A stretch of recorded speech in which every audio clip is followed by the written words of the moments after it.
¿Qué tal, amigos? Toda la semana esperando el Gran Premio de China, esperando qué iba a pasar con esa carrera, si iba a llover, si no iba a llover, si iba a llover mucho o poco, y finalmente las predicciones se cumplieron.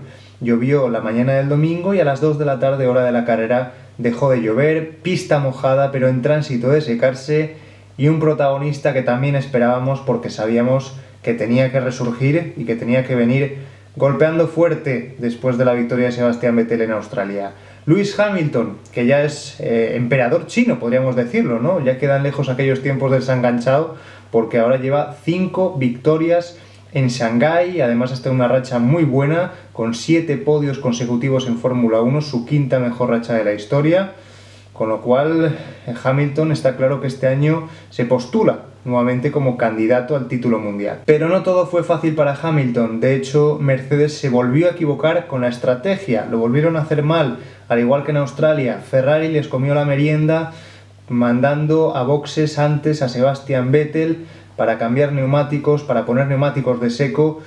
Hamilton lo hizo mucho más tarde y se vio ayudado por esa clave de la carrera, que fue el safety car originado por el piñazo tremendo de Antonio Giovinazzi, que empezó bien, nos dejaba buenas sensaciones, pero después de 2 golpetazos en la misma zona este fin de semana ha dado un paso atrás y nos tiene muchas cosas que demostrar aún.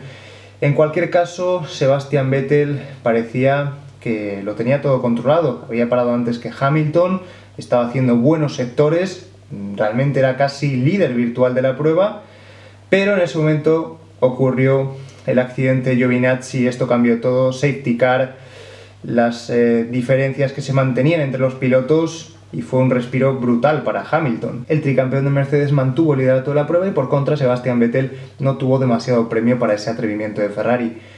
Le pasó algo parecido a Carlos Sainz, que recordamos, valor tremendo en la salida, apostando por los compuestos súper blandos, a diferencia del resto de pilotos, pensando que la pista se iba a secar rápido, sabiendo que había muchas zonas del circuito ya casi secas, sobre todo el tercer sector, y claro, pues obviamente la salida del safety car no le vino nada bien porque su neumático ya tenía bastante temperatura, estaba rodando muy rápido, sector tras sector, estaba demostrando al resto de pilotos que tenían que entrar en boxes porque los compuestos de seco eran los apropiados. Sin embargo, Carlos dijo posteriormente a los micrófonos de los periodistas que el safety car para él fue como una liberación, como quitarse un peso de encima.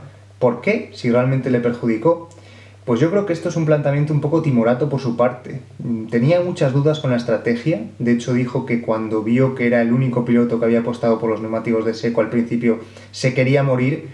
Y hombre, yo creo que cuando tienes un reto tan bonito enfrente, cuando no tienes nada que perder, porque Carlos había ido mal en los entrenamientos, peor que Kvyat, no se sentía a gusto con el coche, decía que estaban un poco verdes todavía con el setup, ¿por qué no hacerlo? Y además, darte cuenta que eres el único que lo hace debería inspirarte para ir más rápido y para intentarlo con todas tus fuerzas. Obviamente sabemos que Carlos está muy condicionado este año por el Toro Rosso, pero también sabemos que este tipo de carreras cambiantes, extrañas, que premian el atrevimiento, que premian también una interpretación correcta de lo que está pasando, ir siempre un poco más allá, son el escenario perfecto para que un piloto se luzca.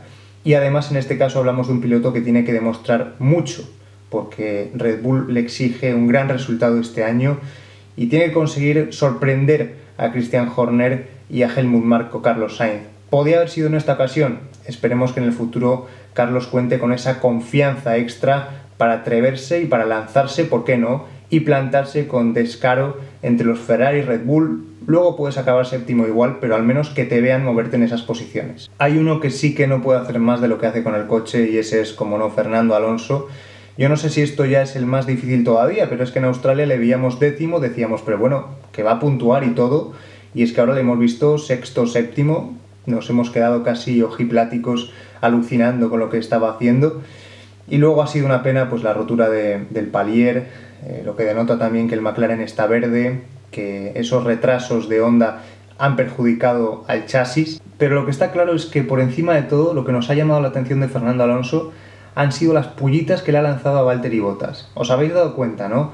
Yo contabilizo 3, la primera desde el propio coche cuando lo adelantó, diciendo, ¿pero le pasa algo a Valtteri Bottas? ¿Por qué está en esta posición? Es que, como diciendo, no concibo que un Mercedes esté tan retrasado.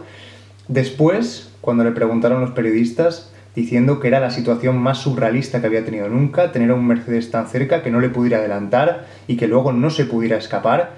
Y posteriormente lo hemos visto en las redes sociales retuiteando de forma burlona un tuit de Mercedes en el que decían durante la carrera que Valtteri Bottas había adelantado a Fernando Alonso, que no había podido conseguir mantener esa séptima plaza. Está claro lo que pretende Fernando, yo creo que quiere dinamitar poco a poco la moral de Valtteri Bottas, que tiene un papelón este año, porque es el año en el que Ferrari está más cerca, y obviamente lo hemos visto, es el Mercedes más débil, Vettel le superará casi siempre en todas las carreras, Raikkonen a veces, y los Red Bull, cuando se pongan las pilas, veremos. Evidentemente, cuando hablamos de condiciones cambiantes, de lluvia, siempre hay que meter a Red Bull en la ecuación.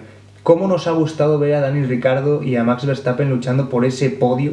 Finalmente se lo ha llevado Max, tremenda carrera del piloto holandés, saliendo 17º, adelantando muchos puestos en la salida, en la primera vuelta. ¡Qué carrerón de Max Verstappen! Nuevamente, siempre que tenemos una carrera un poco agitada, él está ahí, siempre lo da todo, no nos defrauda.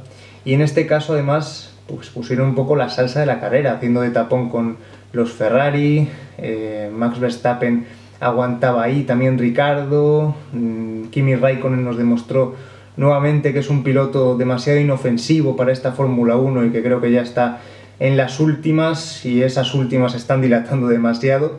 Y en el caso de Sebastian Vettel, además de que le costó, porque con estos Fórmula 1 es muy difícil adelantar, cuando lo consiguió vimos un adelantamiento, yo creo que vale muchísimo más que otros muchos que hemos visto en las últimas temporadas, porque recordamos que fue brutal, rueda a rueda, tocándose con Ricciardo, tremendo. Yo creo que es de lo mejor de la carrera, la imagen del Gran Premio. Ha sido una carrera bonita de ver, al menos más que la de Australia, y con eso debemos quedarnos, también con que los pilotos fuera de serie de la parrilla han podido demostrar sus virtudes, mientras que otros han quedado un poco en mal lugar.